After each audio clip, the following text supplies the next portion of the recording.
नमस्कार सभी को, आप सबका स्वागत है अपने YouTube channel Monica music academy में। आज हम डिस्कस करेंगे कस्तूरबा गांधी विद्यालय नई शिक्षक भर्ती 2024 के बारे में।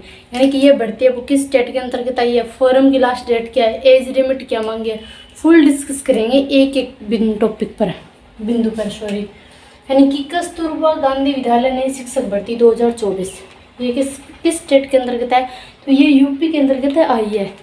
और फिर है कि फॉर्म की लास्ट डेट है 10 अक्टूबर, यानी कि 5/10/2024, यानी कि 5 अक्टूबर है वो क्या है कि फॉर्म की लास्ट डेट है। और फॉर्म है वो अभी अप्लाई होने शुरू हो चुके हैं। फिर बात करेंगे अगर आपको फॉर्म अप्लाई करना है तो कैसे करें, यानी कि कन्नौज पिन कोड, यानी कि कन्नौज पिन कोड है 209/727, यानी कि 209/727 ये क्या है कि पिन कोड है। आप क्या है कि ये पिन कोड बता दिए मैंने, केवल या तो स्पीड पोस्ट द्वारा या रजिस्टर्ड डाक द्वारा क्या कि आप अपना फॉर्म भेज सकते हो। फिर बात करें कि एज लिमिट की, एज लिमिट है 25 से 45 वर्ष। एज लिमिट क्या है कि आप 25 वर्ष से तो कम नहीं होनी चाहिए और 45 वर्ष है उससे क्या ज़्यादा नहीं होना चाहिए। और आपकी एज की काउंट कब से की जाएगी, एज की काउंट की जाएगी 1 अप्रैल 2024 से। फिर बात करें हम योग्यता की बात है ये है कि उच्च प्राथमिक स्तर की टेट और प्रशिक्षित स्नातक होनी चाहिए आपकी, यानी कि उच्च प्राथमिक स्तर की टेट और आपकी स्नातक होना अनिवार्य है। फिर है कि आपके द्वारा अगर NCT द्वारा मान्य यानी कि बीएड है या STC है तो क्या है कि आप इसमें फॉर्म भर सकते हो। फिर है कि शिक्षिकाओं के लिए जो शिक्षिकाएं शैक्षिक सत्र 2020-21 में मान लो कि उनका नाम नहीं आया, वो वंचित रह गई है, तो उनको भी क्या है यहाँ पे बेनिफिट है। जैसे कि उनको क्या है कि 2% अतिरिक्त भारांक दिया जाएगा। कितना दिया जाएगा? 2% उन महिलाओं को जो 2020 और 21 वाले सेशन में क्या है कि वे वंचित रह गई है, उनको क्या है कि 2% अतिरिक्त भारांक दिया जाएगा। और 30% से अधिक है वो किसी को भी नहीं दिया जाएगा, यानी कि 30% से अधिक भारांक किसी को नहीं दिया जाएगा।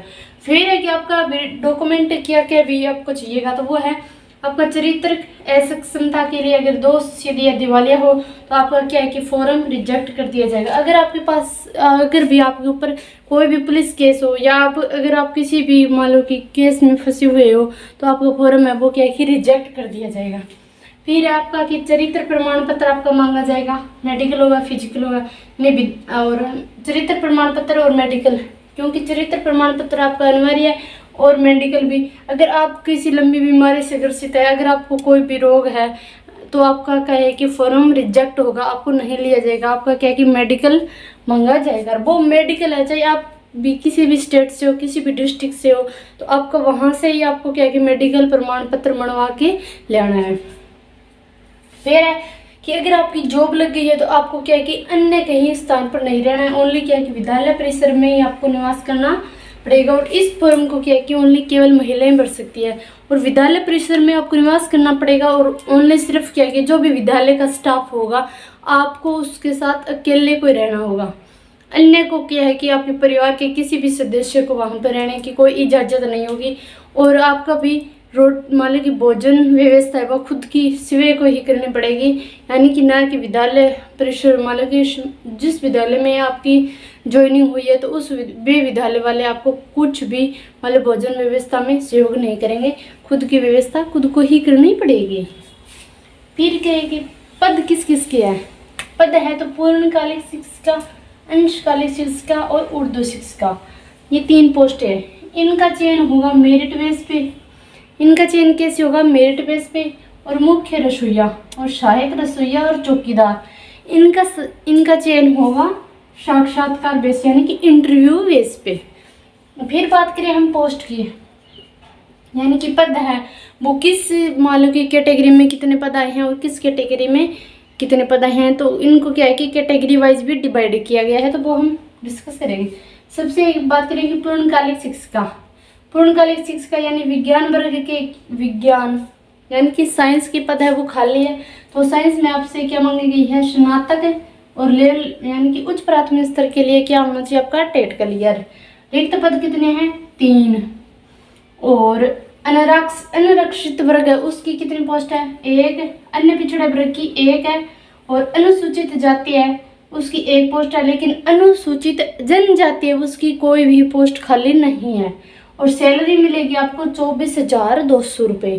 फिर और आपकी क्या है कि स्नातक है वो ZBC वर्ग यानी कि इसके द्वारा क्या हो मान्यता प्राप्त हो।